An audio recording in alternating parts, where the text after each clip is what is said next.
Hey, and welcome to That's Not Okay, the podcast where we call out red flags and reclaim our love lives. I'm Alyssa, and in today's episode, we're going to be talking about invisible abuse. And funny enough, I just listened to an episode of the Narc Mother-in-Law podcast, and they just did an episode on covert abuse. And so highly recommend that episode. Like, I had put together this and then I listened to that, which came out this week. And so it just seems like maybe it needs to be discussed right now, the idea of what invisible abuse is, and how control and silence and gaslighting, the things that don't get the same kind of, I guess, negative attention as like physical abuse, but are just as harmful, if not, I hate to say it, but if not more, because not only are there no bruises, but like nobody believes you and you can't even really label what people are doing that is so abusive because it's so sly. It needs to be discussed, and I'm so glad that it's getting more attention. So highly recommend the Narc Mother-in-Law podcast if you are looking for encouragement and information on certain types of broken family systems and relationships in that way. And this episode builds off of last week's episode. It just goes a little bit deeper into the quote invisible abuse, the more I guess, hidden types of abuse that are more internal, psychological abuse. So have you ever left a conversation feeling like everything was your fault, even though you were the one crying, or maybe you were the one that first raised a complaint or a problem for your relationship to address? So that would be maybe attributed to invisible abuse.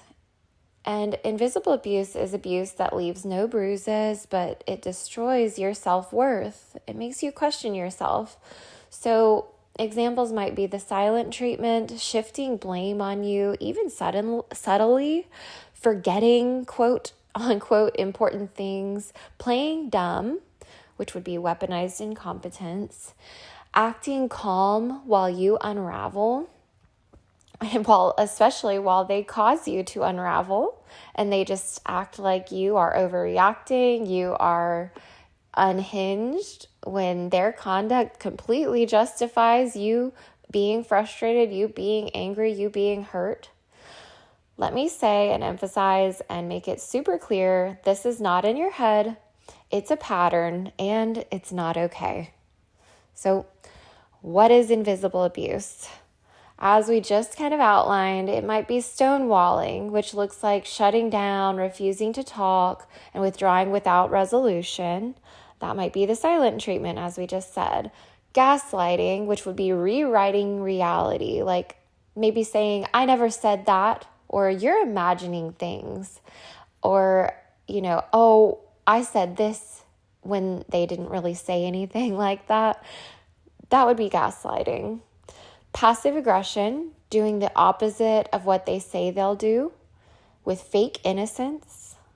That's just one example of passive aggression. There are so many. Guilt tripping, maybe just saying I'm so disappointed in you after everything I've done for you. I mean, just making you feel like you should do what they want because out of gratitude, or like, I don't know. And I want to be careful with this because I'm thinking of a relationship I've had where I'm like, why won't you just hug me? And like, don't you love me? And I had a partner question whether that was manipulative. I don't know. I don't know where I land on it because I'm like, when you're trying to just get expressions of affection, like, not in a coercive way, but like you're trying to repair, like, why would you not want to like repair and like make up? I'm coming to you saying I'm sorry, or like I want things to be good. In rejections like that, I feel like it's justified to be like don't you love me? Don't you want this to work out? So, maybe just take things with a fine-tooth comb. Like, it's very easy. Even now you can hear me like questioning my own behavior.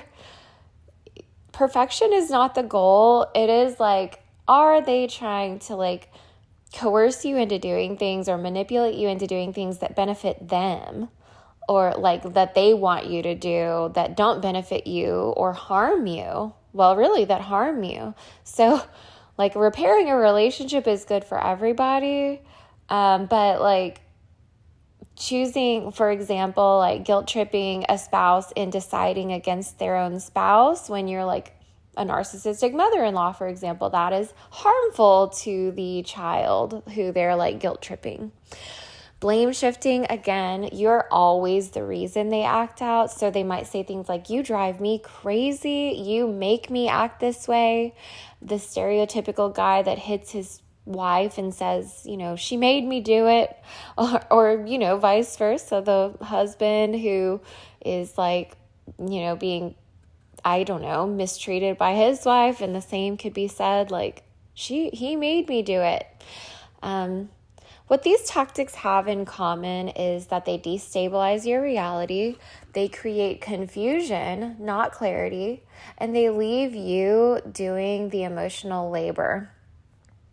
So what kind of people do this? I mean, it's not just the like movie villain, like the bad people. It's just often deeply dysfunctional ones. So you have covert narcissists. These people need to be in control, but they hide it behind martyrdom or victimhood. So they don't come out and act like necessarily they are controlling, but they have to manipulate everyone around them in order to feed their ego. They have to feel like they're better than everybody, and they have to try to manipulate people into believing they're better than everybody, especially their main victims. And so they would be the types of people that engage in these, silent abusive behaviors. People with avoidant attachment. So these types, as we've discussed in earlier episodes, use distance and withdrawal to avoid vulnerability.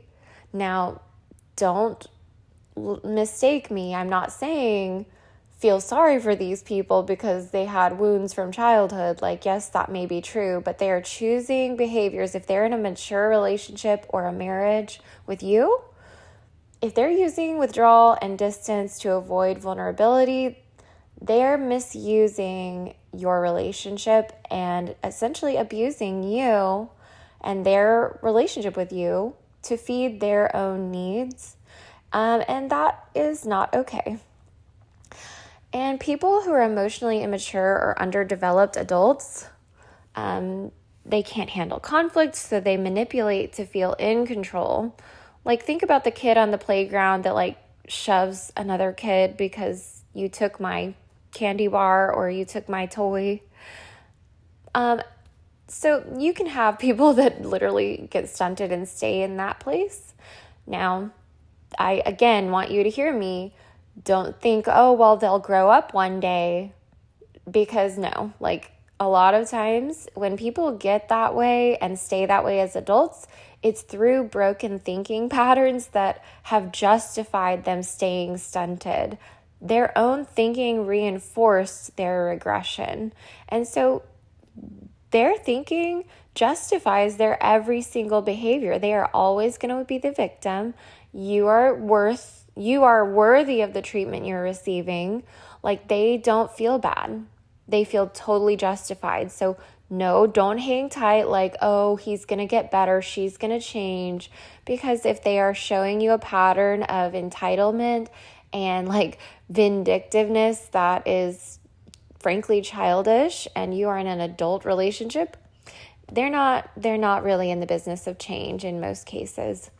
Family enmeshed individuals. So, I mean, this has been discussed in earlier podcasts with me, but they will use silence or guilt to preserve the image of the family or to avoid betraying their family. So, like, you might be a partner who is like noticing problematic behaviors with your spouse's family or your boyfriend or girlfriend's family, and you try to talk about it, and you might immediately get shut down, or you might get punished, like, because you're touching on a very raw chord. And don't question yourself. Like, that's when all this behavior might come out, and you might start getting blamed for things or feeling guilty. But just know that your intuition, you should listen to it. There, you might be onto something. So these types of people might say things like, you're too sensitive, I just need space after days of silence and punishment, or I guess I just can't say anything without you getting mad. All of those things make them sound like the victim, and you sound like the perpetrator. You're just blowing things out of proportion. You won't leave them alone. And that's just antithetical to like a healthy, functioning relationship, when you just shut down and you can't talk it out like mature adults. I'm not saying that people don't sometimes need space to breathe, but I have it on good authority from several counselors that like 20 minutes is absolutely sufficient for a break time. And in every healthy relationship where you're having conflict, you should establish before you break for time and space to say, hey, I can't think straight right now. I need 20 minutes. And could I come back and circle back with you? Like, that is respectful communication. It says, I still love you, I still care, and I'm coming back. I just need a minute. Like, that's totally acceptable, even if you need longer. But communication is key, respect is key, and honesty is key. Not just punishment. Like, the walking away shouldn't be a power move or a mic drop. It shouldn't leave the other person wondering when you're coming back, wondering if you're coming back, or whether you even care about them. That is never okay. So why does this hurt so much? Well, it's because it attacks the core of your identity. You begin to doubt your own perceptions and your worth. Like, it's in our nature as people to desire and crave connection, especially from our significant others. That's our person. We're supposed to want connection with them. Healthily attached people still need that connection. I mean, it's why we get into these love relationships, because we bond. And so when you can't reach your bond, I mean, it can physically affect your body.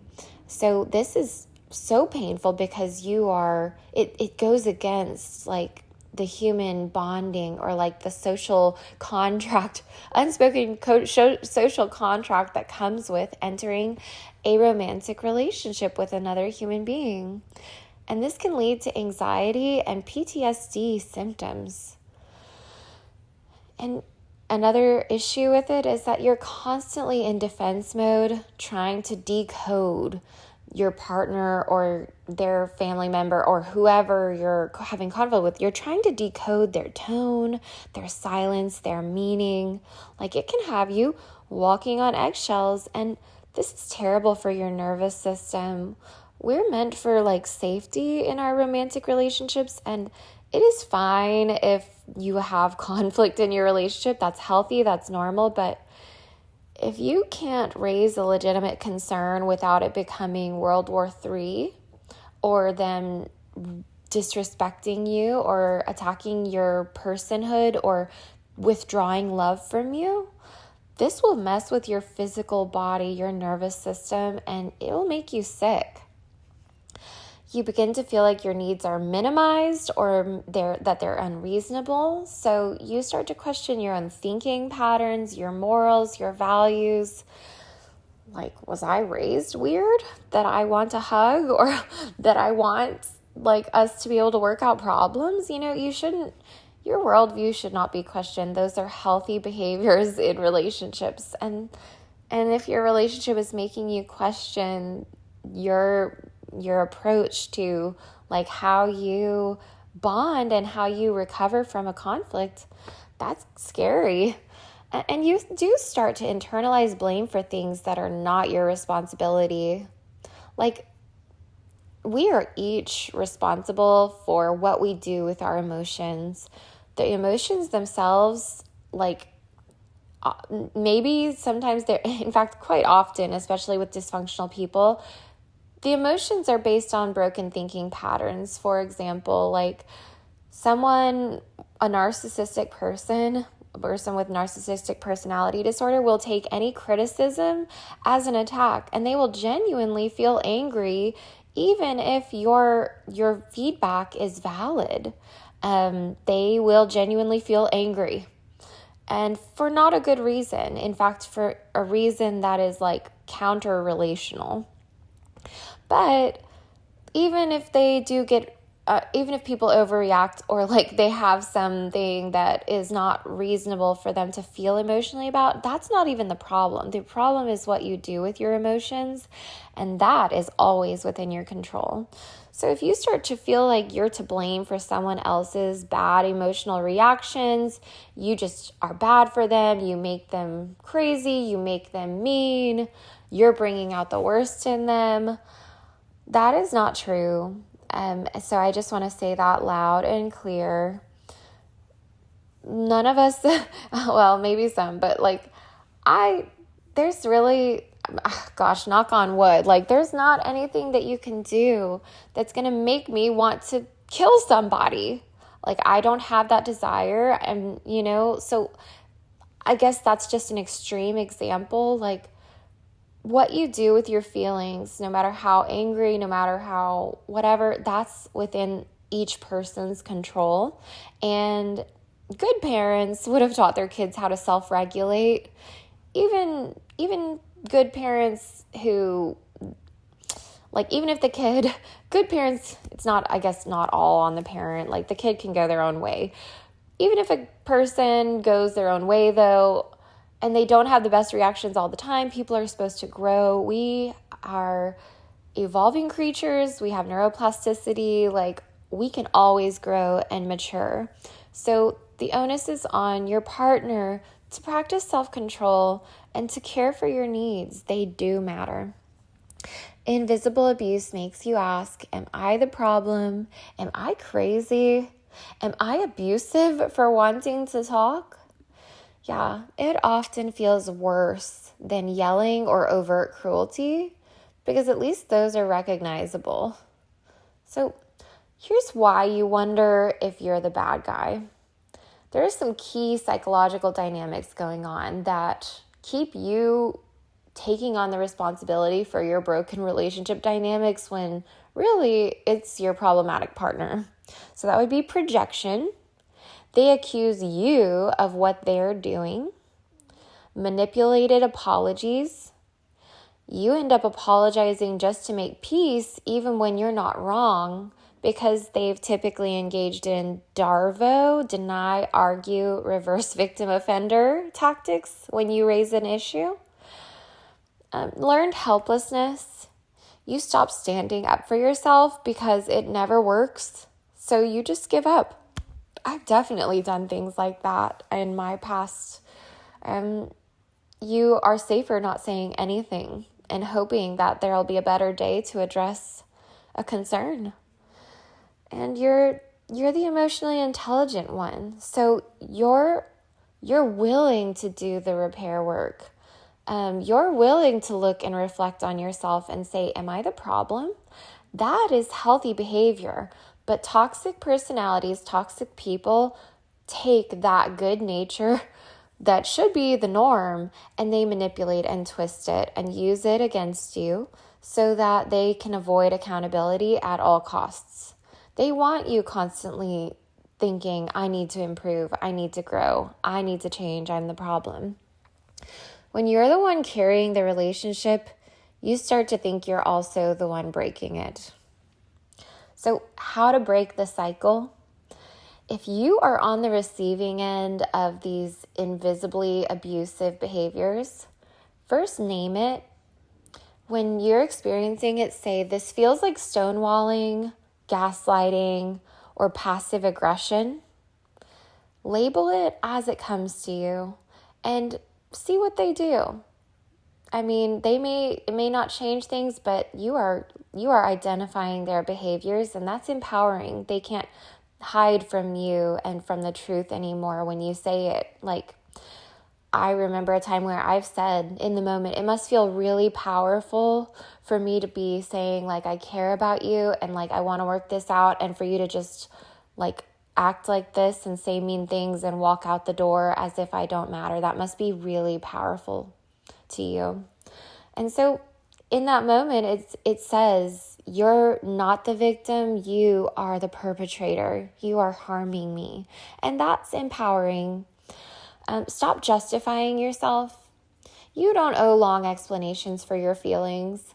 I have been, like, totally guilty of this. Like, when I'm given the silent treatment or someone's withholding affection from me, or like they won't respond or work it out with me, I'm like, why would they not? I'm so confused. Like, am I not making myself clear? Am I saying it wrong? And so I will just keep talking. I'm like, please respond. It's like a black hole, like pouring water into a black hole.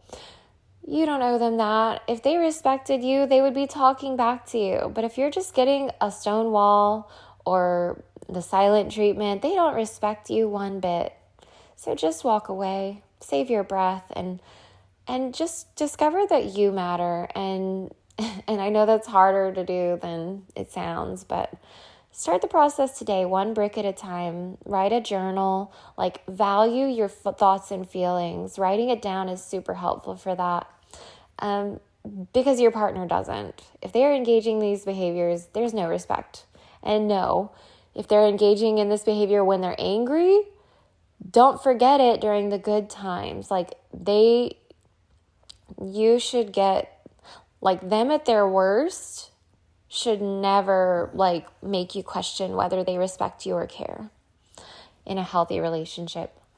Set limits. Say, like, I will not stay in this relationship if I'm going to be blamed for everything again. Or I will not stay in this conversation if you are going to give me the silent treatment, or if you are going to say things that hurt me as a person. Walk away. Document everything for clarity. Again, journaling helps to disentangle the manipulation. Like, say why it makes you feel weird when someone says something. Describe a situation, and writing it down for yourself can help you build clarity. And seek support. Therapy, community, friends, even this podcast. I mean, validation is step one. Knowing you are not crazy.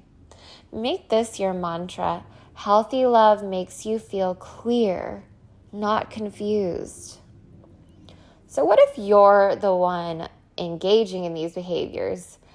These are like your go-to tactics for conflict.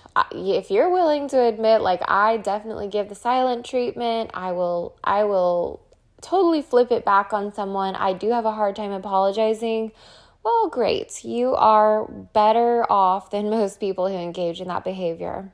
So if that's your go-to tactic in conflict and you do want to change, ask, what am I afraid will happen if I stay open and present in this moment to someone's perceived grievances against me? Like, what do you have to lose?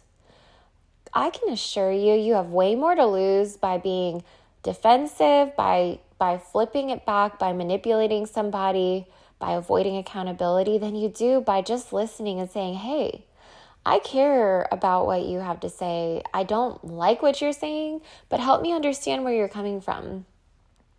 And you don't necessarily have to end up agreeing, but I promise you, just hearing it out will go way further in preserving your relationships than defensiveness ever will. Because if you truly don't think that what they're saying is true, then what's it to you if they're wrong? Like, all you have to do is correct their misconception by being honest. So don't get defensive. Don't make it a big fight. And if you do, then own it and apologize. And just start to question, like, why am I so ashamed? Why am I so unwilling to take accountability? Begin to ask those hard questions, and you will get a lot further in life. Learn emotional regulation. So practice sitting with discomfort instead of running from it. Like, none of us are promised a pain-free life. You're not entitled to it either. If you feel entitled to just good things and everyone's supposed to think you're perfect and walk on water, then you're really not set up for a relationship. You are delusional and a narcissist, and like, you're never going to get anywhere. But if no more fake humility, like I'm humble, like no, be humble. And that means listening and being willing to say, hey, maybe I have a blind spot for myself. Maybe I'm not who I want to be, but I'm appreciative of you for like helping me to become who I want to be. That's beautiful. So learn emotional regulation. Stop using silence as control. Take space if you need it, but communicate it. I'm feeling overwhelmed and need 20 minutes to collect my thoughts. I'll come back and talk. Like, show respect for your partner.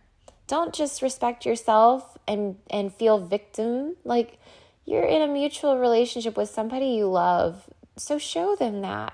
And that means even when things are hard. Apologize for patterns, not just moments. So say, like, if you look back and you know you've done things and this has been your regular conduct, say, I've realized I've used withdrawal to feel safe, but I know it was wrong and made you feel abandoned. I want to change that. I'm so sorry. Like, change as a person. You are the author of your story. You don't have to stay who you are today. You don't have to be who you were yesterday. You can be someone amazing tomorrow. So just know that. Choose courage over comfort. Emotional maturity can be learned. Like, get online, Google, figure out what's wrong with you. Do some introspection. You can grow. You can change. So, in conclusion, to recap everything, invisible abuse is real, and it's just as harmful as physical abuse. I mean, I've listened to podcasts or like videos from certain people who were in mental, emotionally abusive relationships, and even where infidelity was happening. And they did brain scans of their brains, and there is real physical anatomical harm to the brain that happens from that. So though it's not visible on the outside, on the body, it's visible in your brain. It causes real damage. Don't perpetrate it and don't minimize your pain. It's real. It can cause you to feel disoriented. It can cause your nervous system to be totally out of whack. It can make you physically sick. I've developed autoimmune diseases, and I've even been tested for like adrenal masses due to like the high stress of these kinds of relationships. And so take it seriously. It's very damaging.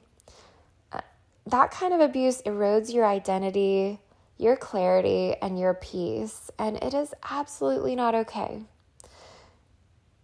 The one thing I really want you to take away from all my podcast episodes, the reason I'm doing this podcast is both to express myself and also to help others and to help you know, listener, like, you are not crazy.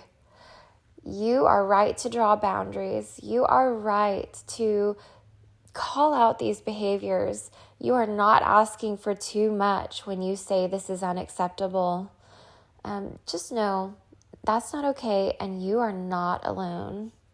So if this hit home, share it with someone who needs to know that they are not imagining things. You can help others too. You can get out of your situation. You can change your situation. You can help someone else get out of their situation. So if this is help, if you want help healing or growing past these patterns, hit follow and we can go through this journey together. I'm in continuous growth mode, and I hope that all of you are too. So anyway, thank you for listening to That's Not Okay, and I look forward to chatting with you in the next episode.